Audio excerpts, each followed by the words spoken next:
कई वर्ष निकल गए, हजारों हजारों वर्ष। कहते हैं जिस समय पर काशी का निर्माण था, उस समय पर शंकर पार्वती जब भ्रमण के लिए निकले थे तो वैष्णेश्वर शिवलिंग का निर्माण उन्होंने खुद किया प्रवास से।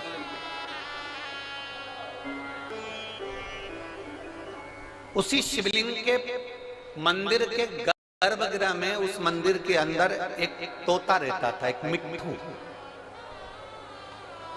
एक तोता घोंसला बना लिया था। उसकी धर्मपत्नी, वो तोते की धर्मपत्नी, वो मिट्ठू की धर्मपत्नी, वो शुक्र की धर्मपत्नी भी उसके साथ में रहती थी।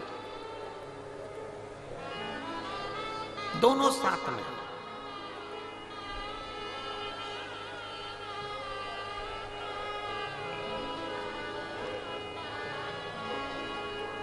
रोज प्रतिदिन वो तोता, वो शुक्र, वो पक्षी उड़कर जाता, घास का एक तिनका उठाकर लाता और अपना घोंसला बनाता जाता। वो तोती, वो शुक्र की पत्नी, वो भी जाती, घास का एक तिनका उठाकर लाती और अपना घोंसला बनाती रहती। पति पत्नी ने दोनों ने मिलकर घोंसला तैयार करा, घूमते आते जाते, बस वो एक तिनका उठाकर लाते और घोंसला तैयार करते, और घोंसला तैयार करते करते करते करते उस घोंसले में रहना चालू कर दिया उन्होंने। मंदिर में एक घोंसला बना लिया, शंकर के शिवलिंग के उस मंदिर में उन्होंने घोंसला बनाया, और वो पक्षी, वो तोता अपनी पत्नी के साथ में उसमें रह रहा है। अब दोनों घूमने जाते हैं, दोनों आते हैं और वहां बैठ जाते हैं। समय बीता, दोनों के प्राण छूट गए, दोनों मर गए, दोनों के प्राण छूटे। और प्राण छूटने के बाद वो जब तोता तोती मरे, मरने के बाद यम की कैद में जब वो चढ़े, धर्मराज ने उनका निर्णय किया।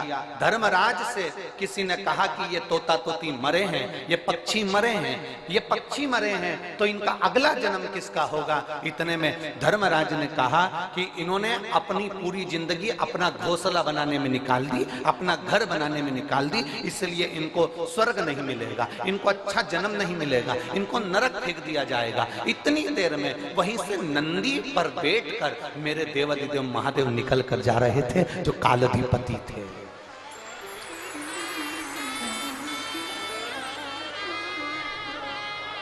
मेरे देवाधिदेव महादेव निकल कर जा रहे थे, जो कालाधिपति थे। उन्होंने जो तोता तोती को देखा तो पहचान गए कि ये मेरा तो वैष्णेश्वर, मेरे शिवलिंग के पास में इन्होंने घोंसला बनाया था, और ये मेरे शिवलिंग के आसपास में परिक्रमा करते थे। जब भी उड़कर आते थे, मेरे शंकर के मंदिर में चारों तरफ घूम के फिर अपने घोंसले में जाते थे। मंदिर में आते थे, फिर घूमते थे, फिर घोंसले में जाते थे, फिर घूमते थे, फिर घोंसले में जाते थे। ये पक्षी घूम घूम कर मेरी परिक्रमा करता था। शंकर भगवान ने कहा, यह कोई साधारण पक्षी नहीं है, इसने मेरे शिवलिंग की परिक्रमा करी है, मेरे शिवलिंग के आसपास घूमा है, इसलिए साधारण मनुष्य नहीं बनेगा, ये साधारण जीव नहीं बनेगा, ये नरक का भोग नहीं भोगेगा, ये पृथ्वी पर जाकर एक ब्राह्मण और ब्राह्मणी के रूप में जन्म लेगा, और साधारण जीव ये जन्म नहीं लेगा। और महाराज,